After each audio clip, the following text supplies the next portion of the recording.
68. Dear Kiddo, take my hand into darkness. Therapy, tantrums, and terrible chemistry. I've heard people say that every relationship takes two to tango.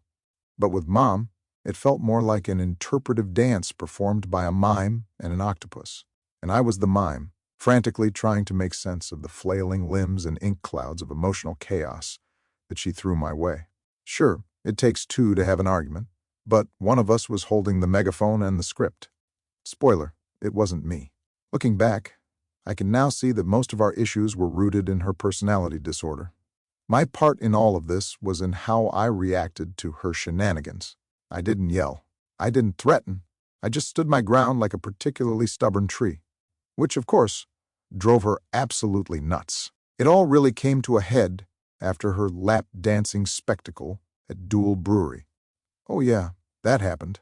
And no, I don't want to talk about it. If I ever invent a time machine, that's going to be the first stop just so I can slap the beer out of my own hand and leave before the horror show started.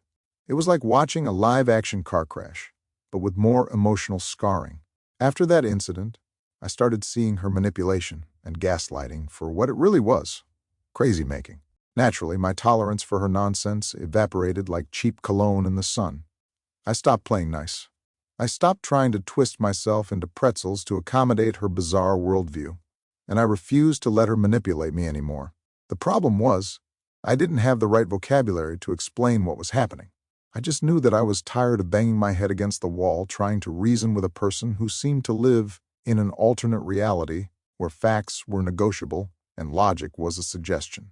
This, of course, led to endless circular arguments. Round and round we'd go, rehashing the past because echoes of her old behavior kept haunting our present.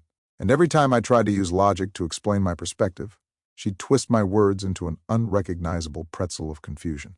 I started to wonder if she had a secret talent for debate or if she was just that committed to misunderstanding me. Finally, in a last-ditch attempt to save what was left of our sanity, we went to counseling.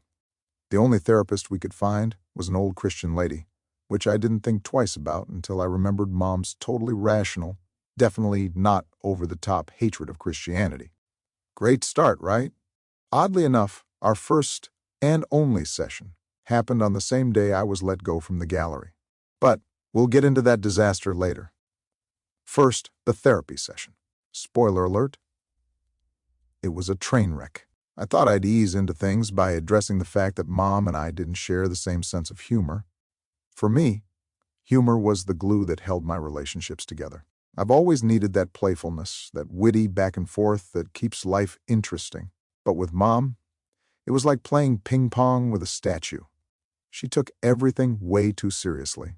I couldn't be sarcastic. I couldn't joke around. And she didn't seem to understand irony.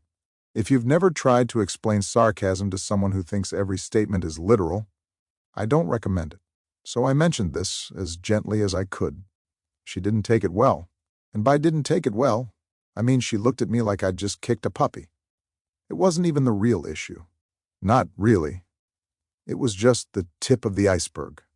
The real problem was her covert narcissism, her infidelity, and her obsession with men. Honestly, it was like her only hobby was collecting men. Some people collect stamps. Some people collect vinyl records. Mom collected emotionally unavailable guys like they were Pokemon. The session ended about as well as you'd expect, which is to say, it ended with Mom storming out and me seriously questioning my life choices.